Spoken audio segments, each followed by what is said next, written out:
Howdy, folks, and pull up a seat here at Grit and Gunsmoke. They say you can't ever go home again.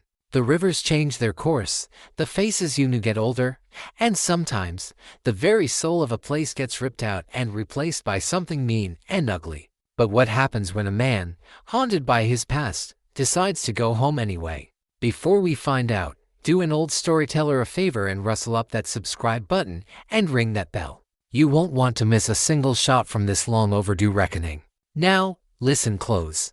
This is the story of Red Canyon, and the prodigal son who came back to pay a debt with fire and lead. His name was Sam Dalton. The man who rode into Red Canyon was a stranger, yet the land knew him. The dust of the Arizona territory clung to him like a second skin, and the harsh sun had carved lines into his face that mirrored the cracks in the dry earth. He was tall and lean in the saddle, moving with a quiet economy of motion that spoke of a deep, weary patience.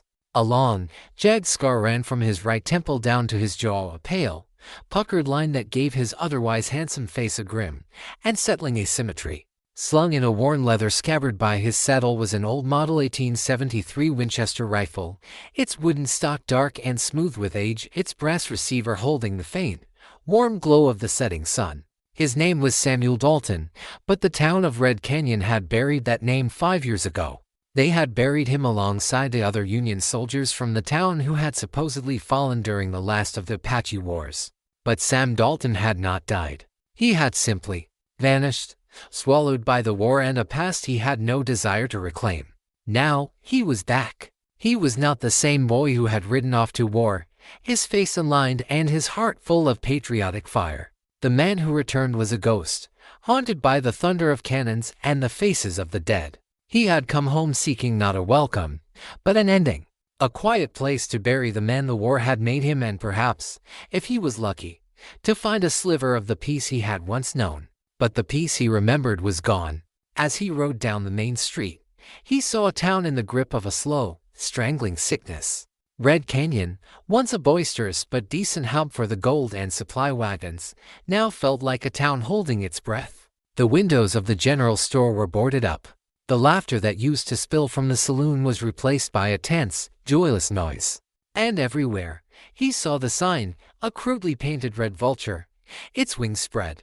It was on a flag flying over the saloon, on the armbands of the hard-faced men who loitered on the boardwalks, on the side of the sheriff's office itself. He dismounted in front of the blacksmith's forge, a place that had once been the heart of the town, the domain of his best friend, a mountain of a man with a gentle heart named Ben Carter. Sam had grown up in this smithy, the smell of coal smoke and hot iron a constant, comforting perfume. But the forge was cold. A crude closed sign was nailed to the door. Sam's heart, a thing he had thought long dead, felt a cold, hard pang of dread. He tied his horse and walked toward the saloon, the only place that seemed to have any real life left in it. He pushed through the swinging doors and was met with a wave of stale air and suspicion. Every eye turned to the scarred stranger. He ignored them, his gaze sweeping the room, cataloging the men with the red vulture emblems. They were the wolves here, and the rest of the patrons were the sheep. He took a seat at the bar. "Whiskey," he said, his voice a low, gravelly rasp. "Don't recognize you," the bartender said, his eyes wary. "You new in town?" "I used to be old in town," Sam replied, his voice flat. "I'm looking for Ben Carter." "The blacksmith." The bartender's face went slack. He looked around nervously, then leaned closer, his voice dropping to a whisper. "You best not say that name too loud in here, friend." Ben's dead. Been dead for near a year now." The words hit Sam with the force of a physical blow. Ben, dead? Big, strong, life-loving Ben. It was impossible. "How?" Sam asked, his own voice a stranger in his ears. "No one knows for sure," the bartender whispered, his eyes darting toward the back of the room where the leader of the Crimson Vultures sat. He stood up to them. To Silas Kane. Ben tried to organize the merchants to stop paying Kane's protection tax. A week later, he was found dead in his forge. Sheriff called it a smithing accident, a forge fire. But we all know it was them. Sam's gaze followed the bartenders to the man in the back.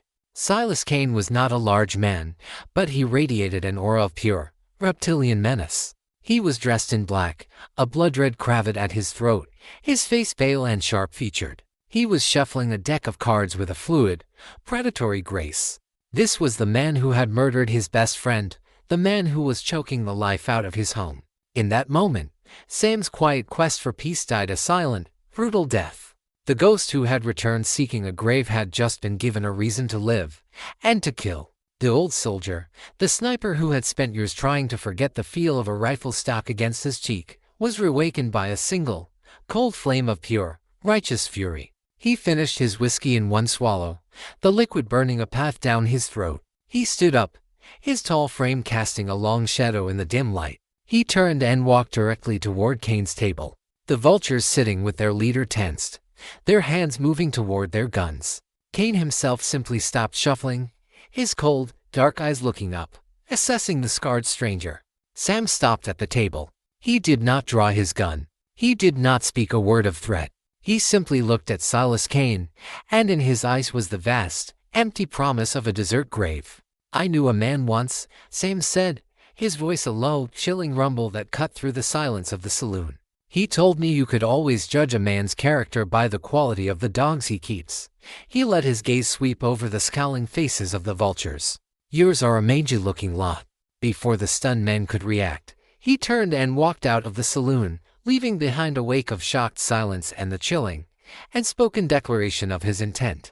He walked back to the cold, silent forge. He ran a hand over the anvil where he and Ben had spent countless hours, their laughter mixing with the ring of the hammer. He looked at the town, his town, dying under the shadow of the vulture. He had come home to bury his past. But the past wasn't dead. It was waiting for him. And it had a name. He unslung the old Winchester from his horse, the worn stock feeling like a long-lost limb in his hands. The sniper of the Union Army was back, and he had one last war to fight. The quiet flame had been lit, and soon, the revolution would begin.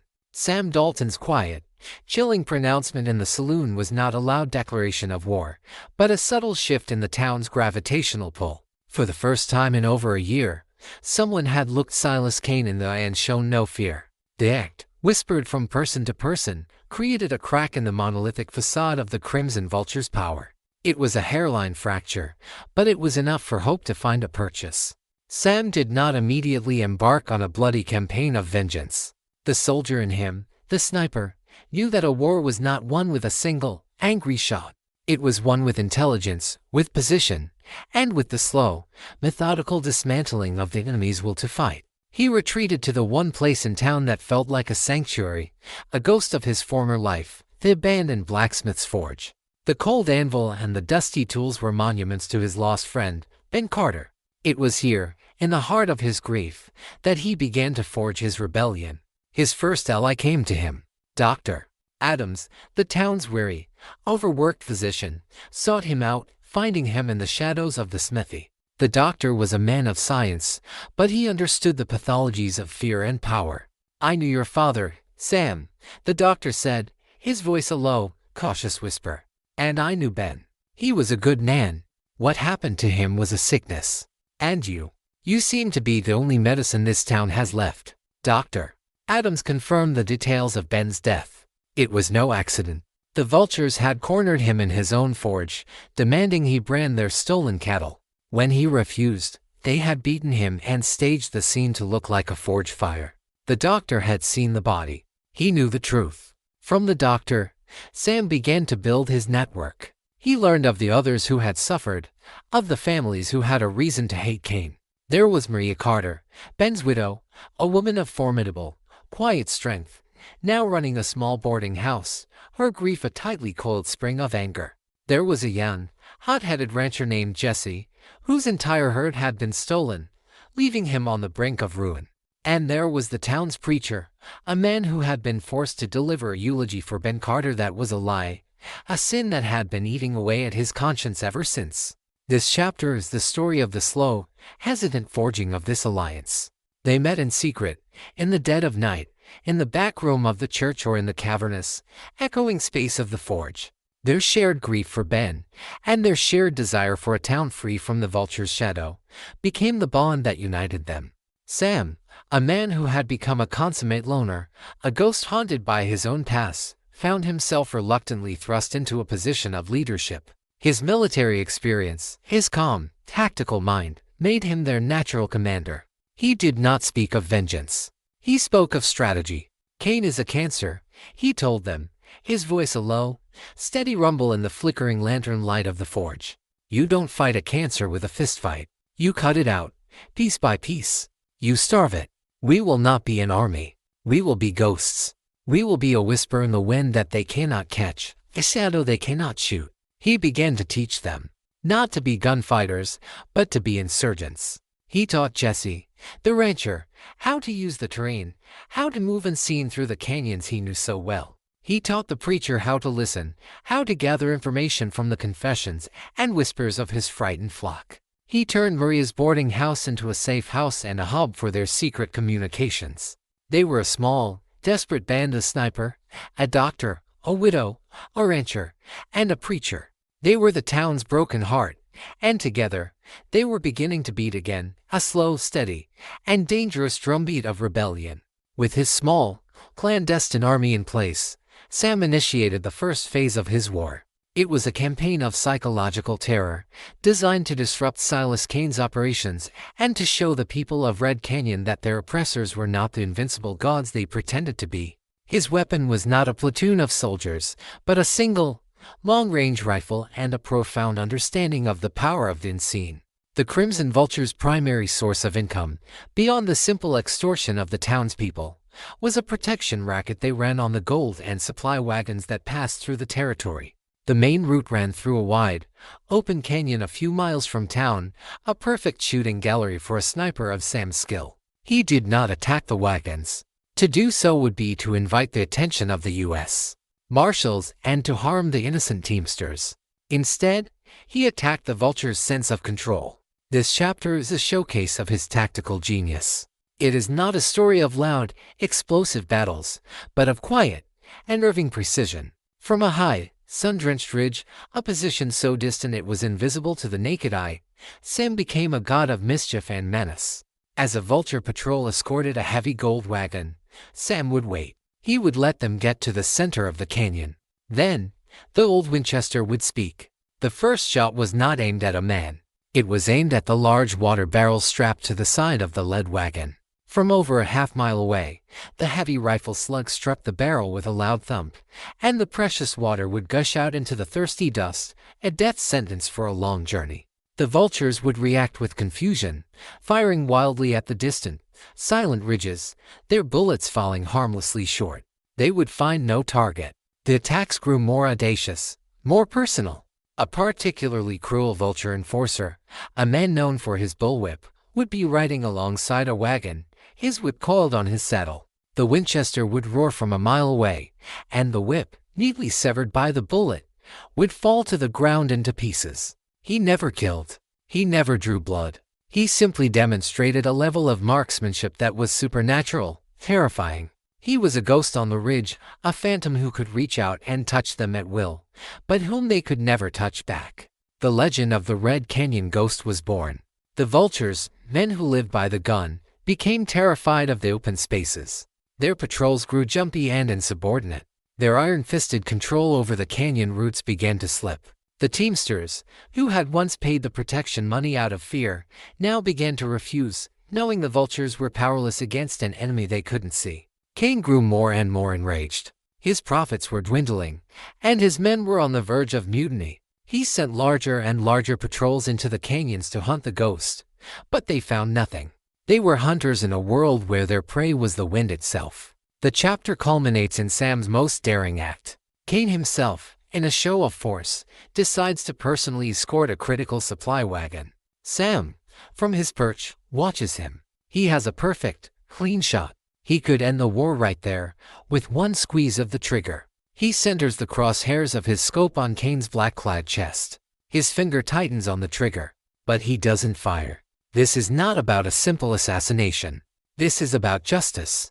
This is about dismantling the man's entire world. Instead of killing Cain, he aims slightly to the right. The Winchester booms. The bullet does not strike Cain. It strikes the fancy, silver-inlaid rifle stock of the brand-new Winchester that Cain is carrying, shattering it in his hands. The message is clear, personal, and utterly terrifying. I see you. I can touch you whenever I want. You are alive only because I allow you to be. Silas Kane, for the first time in his life, feels a sliver of the same helpless terror he has inflicted on so many others. The ghost on the ridge has not only crippled his operations, he has taken up residence inside his head. The legend of the Red Canyon Ghost became a wildfire of hope for the townspeople and a consuming paranoia for Silas Kane. His operations were in chaos, his men were terrified of riding in the open, and his authority, once absolute, was now a joke. Enraged and humiliated, Kane became convinced that the ghost was not acting alone. A sniper of that skill needed information. He needed to know the wagon schedules, the patrol routes. There had to be a traitor in his midst. His cold, suspicious gaze fell upon the town of Red Canyon itself. He began a brutal, systematic crackdown. His remaining loyal vultures turned into a secret police force. They began to lean on the merchants, to interrogate the ranchers, searching for the source of the leak. The town, which had begun to breathe a little easier, was once again plunged into a state of fear, but this time it was different. It was a fear mixed with a defiant, silent resistance. This chapter shifts from a story of long-range tactics to one of tense, close-quarters espionage. Sam and his small network of allies are forced to become more cunning, more careful. Their secret meetings in the forge become less frequent, more dangerous. They develop a new system of communication, a series of dead drops and coded messages. The preacher, in his Sunday sermons, would embed messages in his choice of scripture, a verse about David and Goliath signaling a successful disruption, a somber passage from Job warning of new dangers. Maria Carter, at her boarding house, would arrange the laundry on her line in a specific way, a signal to a watcher in the hills. It is during this period of heightened tension that Sam discovers a deeper, more painful betrayal. He had always assumed that the town's sheriff, a man named Marcus Thorne, was simply a coward, a weak man who had been intimidated into submission like everyone else. Before the war, Sam and Thorne had been friends, or at least friendly acquaintances. But the preacher, in a moment of quiet confession, reveals a darker truth. He had overheard a conversation, a drunken boast from one of the vultures. Sheriff Thorne was not a victim of the gang, he was an active, willing partner. He was on Kane's payroll. And the betrayal was even more personal and sickening than that.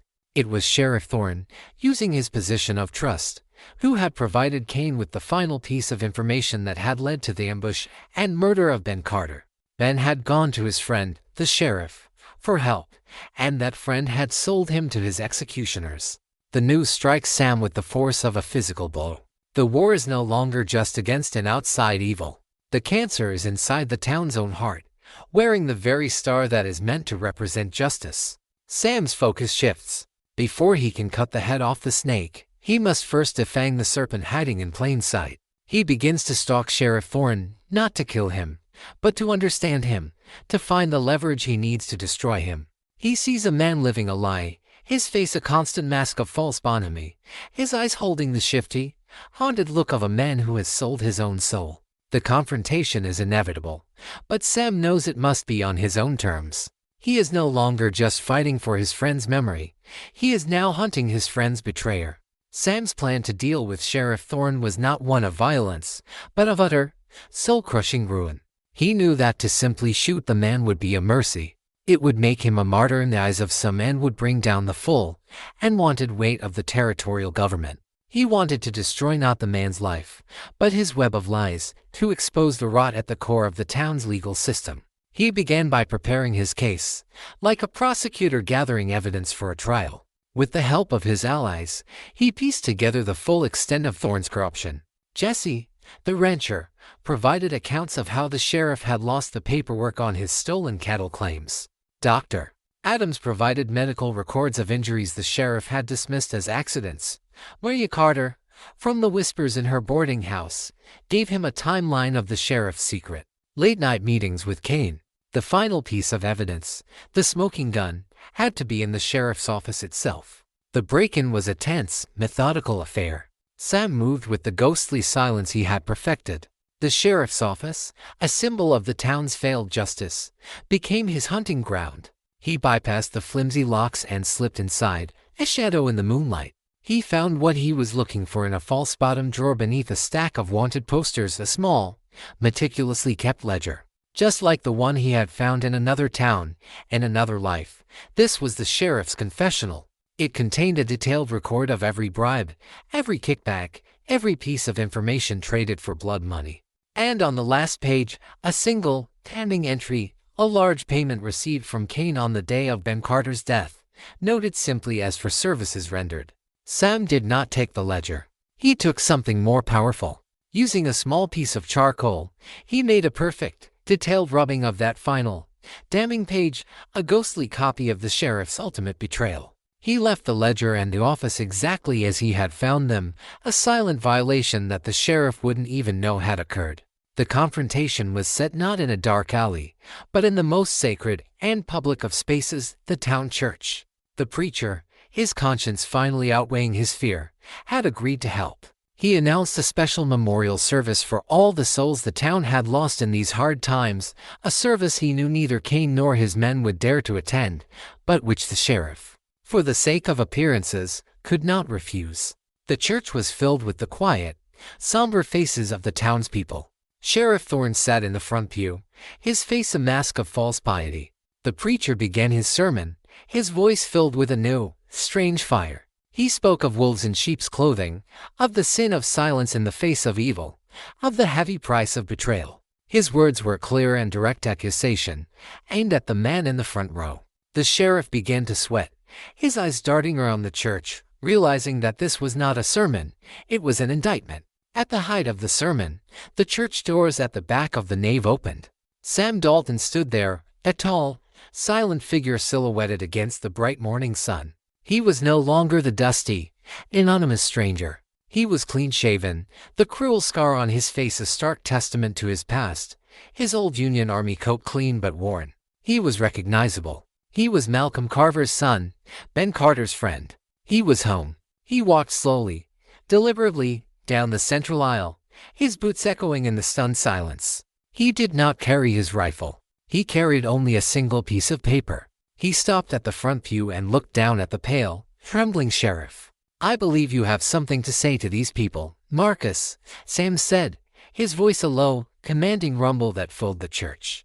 He handed the charcoal rubbing of the ledger page to the preacher, who held it up for all to see. The sheriff looked from the damning evidence to the hard and forgiving faces of the townspeople who had once been his friends and neighbors. He looked at Sam, his eyes pleading, but there was no mercy in Sam's gaze. This was not about forgiveness.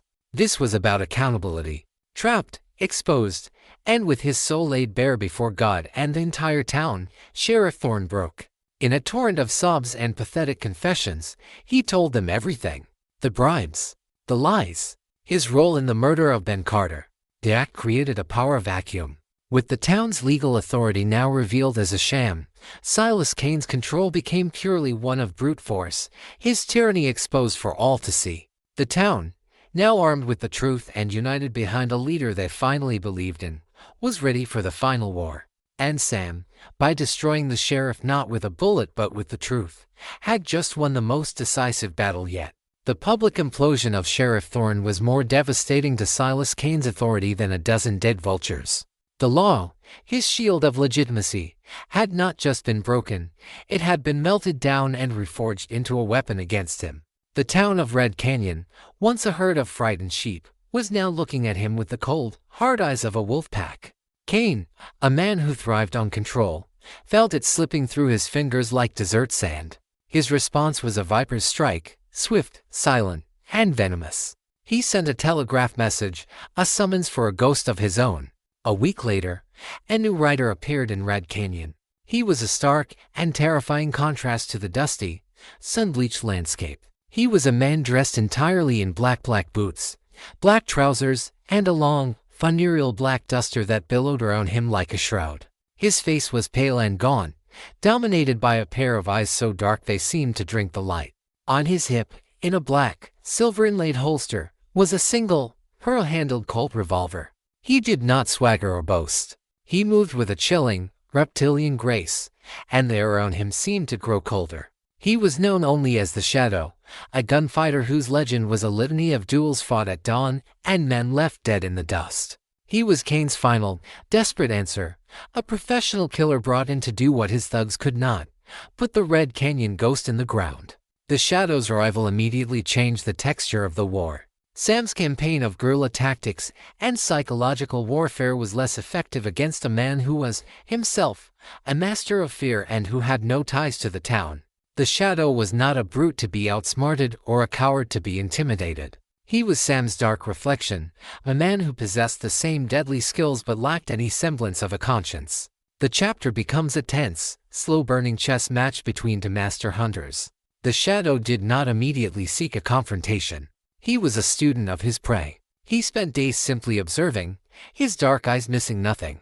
He sat in the saloon, a silent, menacing presence, listening to the whispers, studying the new, defiant posture of the townspeople. He noted the way the doctor's buggy would sometimes take a long, circuitous route out of town. He saw the way Maria Carter would leave a seemingly innocent bundle of laundry on a specific fence post at a specific time. He was a master of intelligence, and he quickly began to piece together the threads of Sam's secret network. Sam, in turn, felt the Shadow's presence like a drop in barometric pressure before a storm. The town, his town, was no longer a safe haven. It was a chessboard, and a new, deadly player had just entered the game. He warned his allies to be more cautious, to cease their activities. The risk was now too great. The war, for a time, fell silent, a tense, cold silence, each man waiting for the other to make a mistake. The Shadow's first move was a masterstroke of cruelty. He did not target Sam's allies directly. He targeted their hope. He found Jesse, the young, hot-headed rancher, alone checking his fences. He did not kill him. He shot his horse out from under him. Then, in a display of cold, contemptuous skill, he shot the hat from Jesse's head and the heel from his boot, terrorizing and humiliating him without leaving a scratch. He left the young man stranded and broken, a clear message to the rest of the town: your ghost cannot protect you. I can get to any of you, whenever I want. The act was designed to fracture the alliance, to reintroduce the poison of fear into the town's bloodstream. Sam knew he could not allow the Shadow to control the narrative. He had to respond. He had to force the confrontation, but it had to be on his own terms. He decided to turn the Shadow's own nature against him. A man like the Shadow was a duelist, a creature of ego and reputation. Sam would give him the duel he craved, but not in the open street where the gunslinger's speed would give him the advantage. He would lure him into a sniper's world. He sent a message, a single, then Winchester cartridge left on the sheriff's empty desk, a place he knew the Shadow would check. It was a silent, professional challenge. Then, he prepared his killing ground. He chose the old, abandoned quarry at the base of the Red Canyons, a place of steep cliffs, deep shadows, and 1,000 places for a sniper to hide. It was a landscape that was an extension of his own soul, patient, silent, and deadly. He was inviting the gunslinger into his church, and he intended to deliver the final sermon. The name of the place was Crimson Pass, a narrow, winding canyon that cut through the heart of the Red Rock country. It was a natural choke point, a place where fortunes in gold and supplies had been won and lost for decades. Now, it was to be the stage for a final, bloody act. Sam's challenge had been accepted. He knew the Shadow would not be able to resist the call of a worthy opponent, but he also knew the gunslinger would not come alone, and he would not come unprepared. This would not be a simple duel. It would be a battle. Sam learned from Maria, through a final, desperate message, that a massive gold shipment, a prize so large that Kane was risking everything to secure it, was scheduled to pass through the territory. Kane himself, along with the Shadow and the last of his loyal vultures, would be escorting it. It was Kane's attempt to restore his finances and his reputation in one fell swoop. For Sam, it was the perfect opportunity. He would not just kill his enemy, he would destroy the man's last hope. The chapter is a full-blown tactical battle, the culmination of all the training and preparation Sam and his small posse had undergone. This was their Alamo, their last stand. Sam and his alias Doctor, the preacher, Maria, Jesse, and a half-dozen other grimly determined ranchers rode out to Crimson Pass the night before. They were no longer a frightened band of rebels. They were a small, cohesive guerrilla army. Sam, the consummate soldier, prepared the battlefield. This was not the simple ambush of a sniper. This was a complex, multi-layered trap. He and Jesse, using their knowledge of the land, set a small dynamite charge to create a rock slide, not to block the pass entirely, but to create a bottleneck. A kill zone where the wagon and its escort would be forced to slow down and bunch together. The preacher and the doctor, men not suited for the front lines, were positioned high on the cliffs with rifles, their job not to kill, but to provide suppressing fire, to create chaos and confusion. The main assault force, the ranchers on horseback led by Maria, were hidden in a side canyon, ready to charge and strike the convoy's flank once the trap was sprung. And Sam. He took his position alone, on the highest, most remote pinnacle of the canyon, 1,000 yards from the kill zone. He was the eye of the storm, then seen god of the battlefield, his old Winchester resting on a bed of rocks. The gold wagon rumbled into the pass, a lumbering beast escorted by a dozen riders. Cain was at the head of the group, his face a mask of tense determination. Beside him, cool and alert, rode the Shadow, his black duster a stark slash against the red rock. The trap was sprung with the deep, echoing boom of the dynamite. The rock slide thundered down, creating the bottleneck just as planned. The convoy was thrown into confusion. In that moment of chaos, the battle began. From the high cliffs, the rifles of the doctor and the preacher began to speak.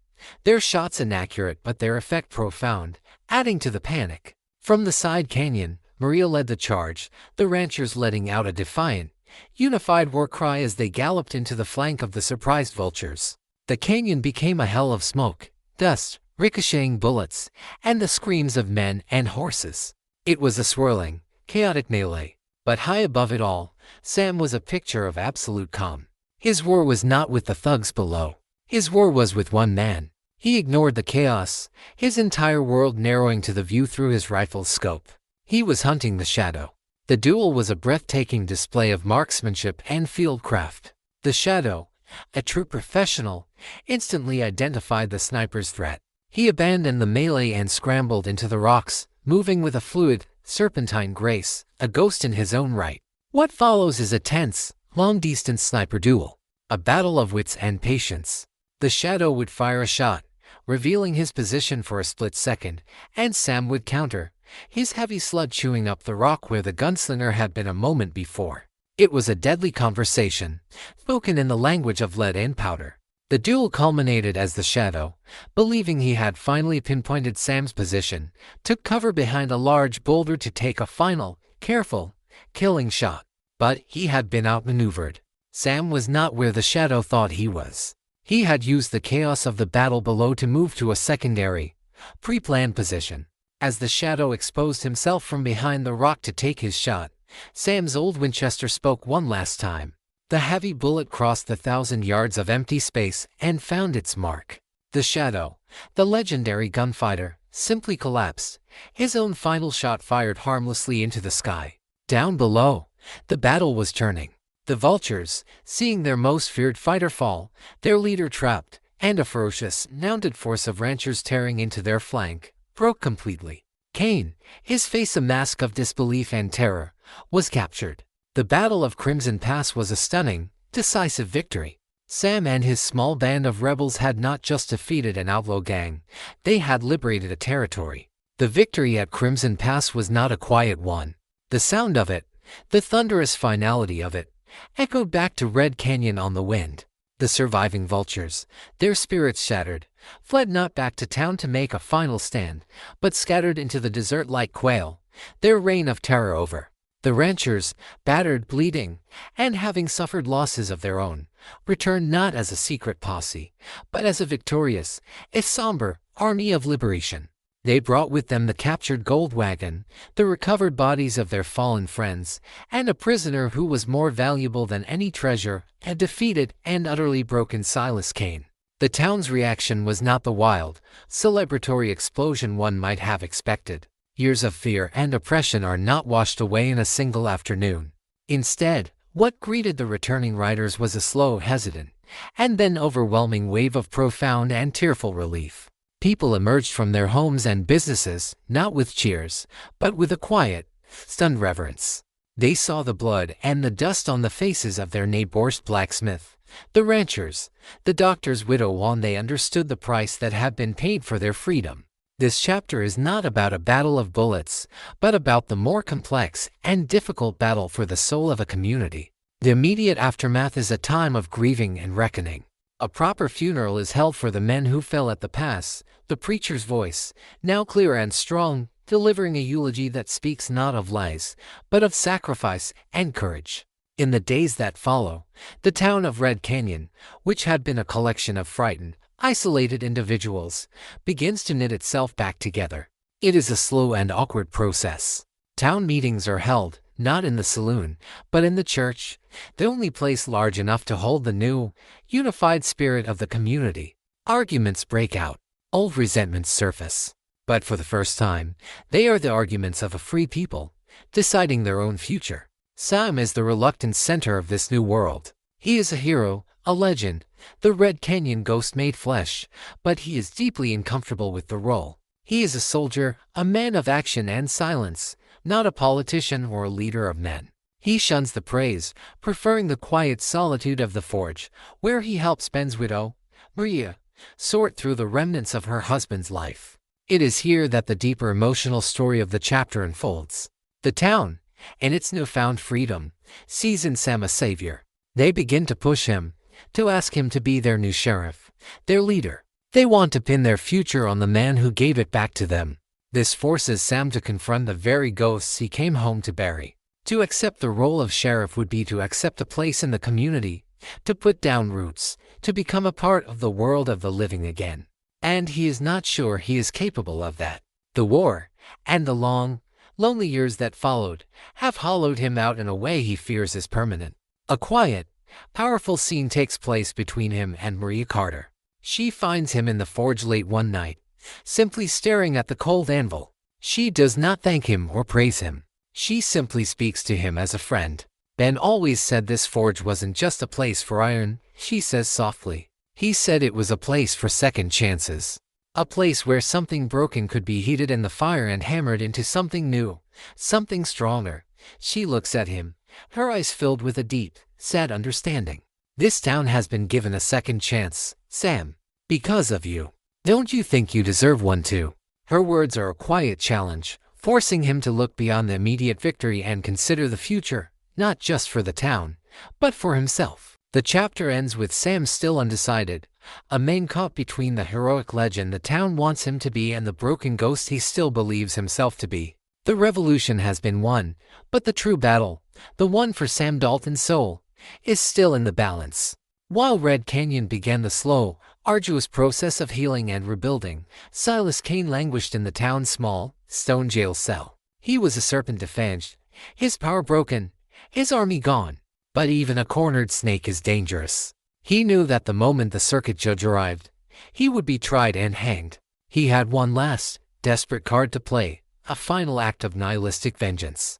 The town, in its focus on creating a new future, had overlooked a key part of Kane's operation, the massive, stone and timber warehouse that sat on the banks of the now dry riverbed.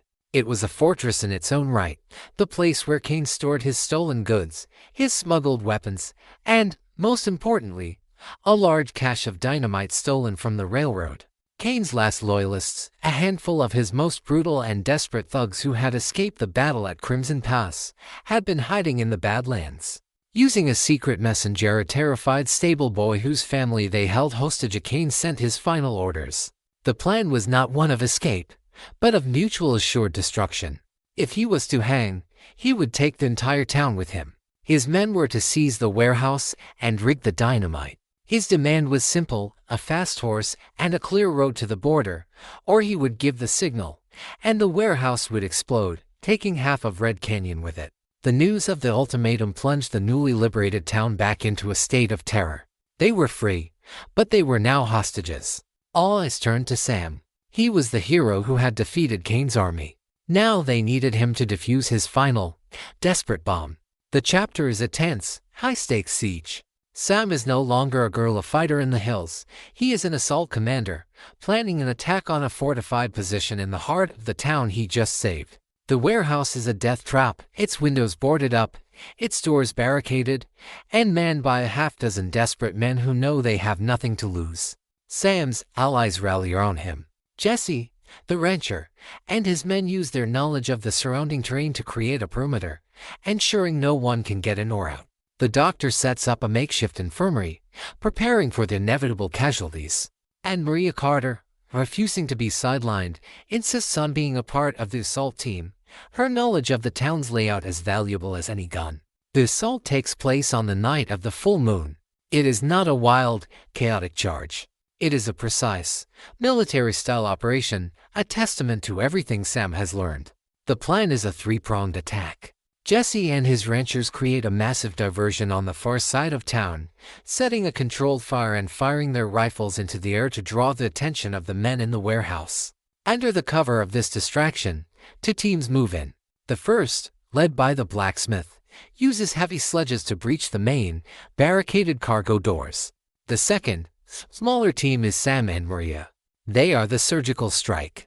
They use a series of ropes and grappling hooks to scale the high, sheer stone walls to the warehouse's roof. The battle is a chaotic, close-quarters affair.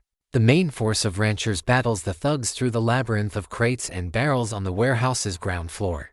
The air is thick with smoke, gunpowder, and the splintering of wood. Meanwhile, Sam and Maria fight their way across the roof and down through a skylight. Their objective, the second-floor office where Kane's men are holding the detonator for the explosives. Their fight is a tense, deadly dance in the shadows of the upper levels, a silent, lethal ballet high above the chaos below. Sam finally fights his way to the office. He finds not a group of men, but a single, loyal vulture, his hand on the plunger of the detonator, his eyes wide with a fanatic's devotion. And beside him, bound and gagged, is the stable boy's family, the final piece of Kane's cruel insurance policy. The final confrontation is not a simple gunfight. It is a tense standoff, a battle of wills. Sam must find a way to take down the guard without him triggering the explosives, a seemingly impossible task. The climax of the siege, the fate of the entire town, comes down to a single, perfectly aimed, and impossibly timed rifle shot. The shot from Sam's Winchester was the final, definitive sound of the war for Red Canyon. It was a shot of impossible skill, a testament to the sniper's legend. It did not strike the fanatic holding the detonator. It struck the heavy, cast-iron counterweight of a block and tackle system hanging from the rafters above him. The severed rope sent the massive weight crashing down, smashing the detonator and knocking the vulture unconscious a split second before he could push the plunger. The town was saved. Down below, the battle was over. The ranchers, seeing their leader victorious, had overwhelmed the last of Kane's men. As the sun began to rise, its first red rays spilling over the eastern canyons, Sam stood in the shattered doorway of the warehouse. He looked out at a town that was battered, bruised, but undeniably free. The smoke still hung in the air, but it was the smoke of a fever that had finally broken. He had done it. He had avenged his friend. He had liberated his home. The people of Red Canyon surrounded him. They were no longer a frightened, scattered flock. They were a community, forged in the fires of their shared struggle. They looked at Sam not just as a hero, but as one of their own. The doctor, the preacher, Maria Carter, they all came to him. "Stay, Sam," the doctor pleaded, his voice thick with an emotion that was shared by everyone in the crowd. "This is your home. We need a man like you to be our sheriff, to help us rebuild."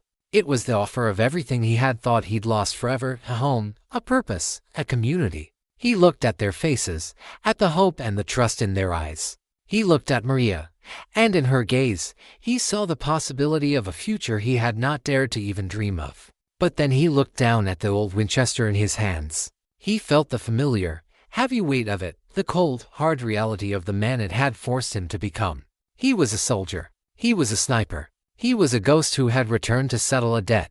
He was not a lawman. He was not a builder. The skills that had saved the town were the very skills that now made it impossible for him to live peacefully within it. He shook his head, a slow, sad, and final gesture. "You don't need a man like me anymore," he said, his voice a low, gravelly rumble. "You have yourselves. You are your own law now." His war was over. His promise to his friend had been kept. The final scene of the story takes place an hour later, at the small, dusty cemetery on the hill overlooking the town. Sam stands before a simple, newly carved wooden grave marker. It reads, Benjamin Carter, blacksmith, friend. He does not speak. He simply reaches into his coat and pulls out a single, perfectly preserved, spent rifle cartridge of one he had fired to save the town. He gently places it on the fresh mound of earth, a final, silent farewell to his friend, a soldier's tribute. He turns and walks to his horse. He does not ride toward the town. He rides west, toward the vast, open, and unknown country. He does not look back. He leaves behind the legend of the Red Canyon ghost. But he rides away as Sam Dalton, a man who has not buried his past, but has finally made peace with it. The sun, now fully risen, bathes the Red Canyons in a brilliant, warm light.